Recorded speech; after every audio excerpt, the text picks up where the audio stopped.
identify. My name is Patricker. I'm here with Dr. Bailey. She agreed to meet with me to complete my final assignment. Dr. Bailey, could you introduce yourself, your current role, and your previous role in education, Sure, please? sure. Of course, I'm Suzanne Bailey, and I work here at the Arkansas Department of Education, and my role here is Assistant Commissioner, and our division is Educator Effectiveness and Licensure. And so obviously we work with educators all across the state of Arkansas, and we recruit. Part of our efforts are to recruit educators and to also retain them. And so we assist them in both those areas, and then we license them.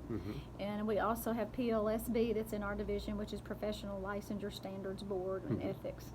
And so we work with all the educators in the state of Arkansas to know the ethical standards and how to follow them and those types of things. And so we have a board of volunteer educators that serve on that board. And of course, if there's something that if an educator has a violation that has been proven, it goes in front of that board, and then ultimately it goes at times in front of the state board. Perfect. And so those are some of the things that we do in our division. Perfect. So, Dr. Bailey, I chose my topic as the impact of educational policy on the school improvement process. What's your take on this topic? What comes to your mind when you hear this topic? Okay. Well, educational policy, of course, ultimately is very important. It's vital. Of course, my future roles, I dealt with policies more so on a daily basis because I was a former school district superintendent.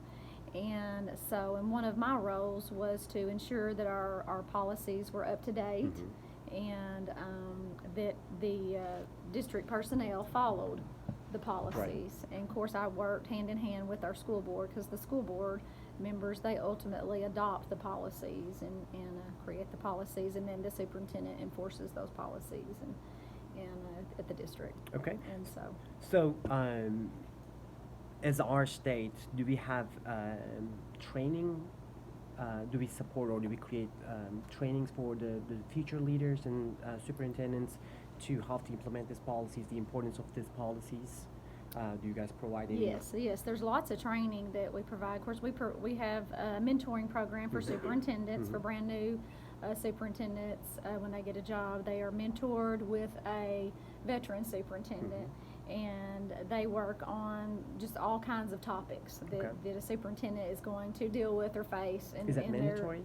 Yes, they have to have mentoring. Okay. And our building level leaders go through a mentoring process as well, our school principals. Okay. And policy obviously is one thing, especially at the district level. The policies, they need to know about that because they have to read them. They need to read them. They need to know them. They need to follow them, and they need to ensure that everyone in the district are following the policies. Correct. And they also have what's called a personnel policy committee in the districts, and the superintendent or assistant superintendent usually works closely with this committee, and that committee is made up of certified employees, licensed employees, and also classified employees that work in the school districts too. And so policy, like I said, is pretty important to follow. How does our state provide assistance to schools or districts in crafting a feasible improvement plan with clear scope and defined action steps? Okay. Well, there's probably several different ways that school districts do this, and I know here at the state of Arkansas we have a strategic plan. And in that strategic plan, we have goals, we have milestones, and of course, all of that is based around our mission and our vision for our entire agency here. And then one thing that I have personal experience in when I served as a school district superintendent is working on a strategic plan for the school district.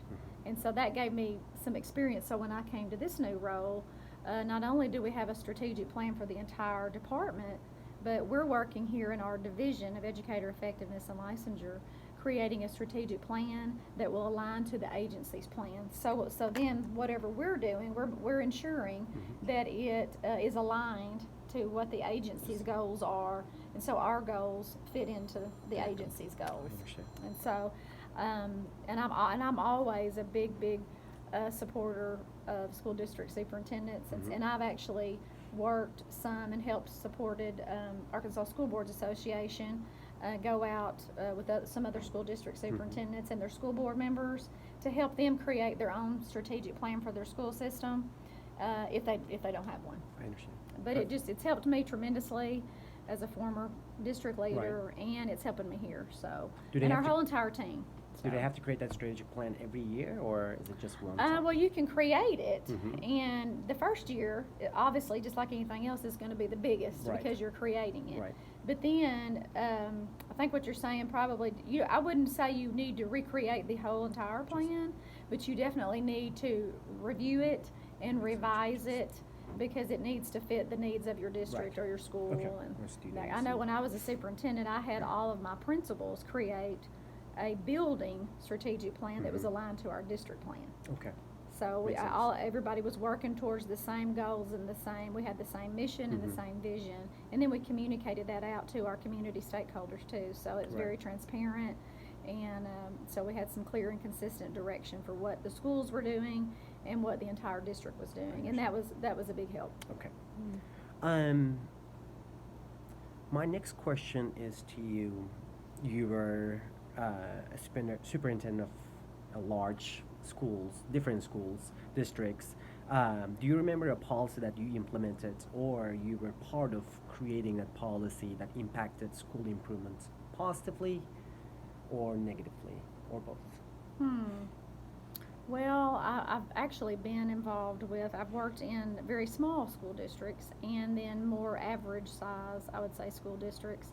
And I've been really involved as far as policy is concerned. I can't think of one in particular, but I do know that when I worked at one school district, we had to totally go in and update the policies, all of our policies. We had to go in and ensure that all of them were up to date, and really we spent a lot of time on just reviewing each one of those policies to ensure that it was still fitting the needs, so to speak, of our students and our school district. And because you can do that. I mean, you can make policy recommendations because ultimately the school board has to adopt the policies, and so they're the final say at a school system. And so I did spend a lot of time, especially at one school district, going through them and just making updates, making sure the updates were current, that they really fit the needs of our students at that time. And so we spent a lot of time doing that. And I even worked with the Arkansas School Boards Association at that time and spent a lot of time, got to know them a lot better. Probably spent more time with them than they wanted to spend with me. But I wanted to really ensure that our district was up to date on our policies and to ensure that all of our personnel understood what the policies were too, because that's an important factor. That you may have a lot of policies, but you really have to, as that district leader, ensure that all of your employees are actually reading them. Right. Because you can hand everyone a policy book, and that doesn't mean, of course you can't make people read them, but it's important, and I know that now more so than ever, and that's why it's important to make sure that your policies are current and that they're up to date and they do fit. And of course, then they follow the law. Right. They need to follow the law first and foremost, but they really need to fit your district. Okay. So if you're following the law and they fit the needs of your district and all of your students, and they're working for you, and that your employees understand them and are following them, things are going to go much better for you as a leader. I promise you that. Okay. You kind of answered this question. My last question to you: what would you suggest the future policymakers or school leaders creating and implementing educational policies on school improvement process? Well, you're right. I think I kind of answered that a little bit, but I would definitely, just to add to what I just said, I would involve more, obviously, than just you, the leader. Right. I would involve your personnel committees. And in fact, I had some experience at one of the school districts doing just that. Not only did I work with the personnel policy committees and work with them on, because they can bring you policies. They'll say, hey, we want to do this. Well, okay, if we create that, number one, it's got to follow the law, and number two, we've got to get the school board to adopt it, and this and that. So, but I would always make the recommendation of involve more than just yourself when you're looking at any type of policy, whether you're at a school district or wherever, whatever your organization is. Involve a team. And have that team have a variety, teachers, administrators. I would even pull students in, if they're older and able to understand that. Of course. And but I've done that several times, and I'm still learning about that, to involve people, because that just saves future misunderstandings and miscommunication. It just makes things much more smoother. It's a lot more transparent, and it just makes the process a lot more enjoyable for you as a school leader. Just involve as many people as you can that need to be involved in the school policy making process, and it'll be great.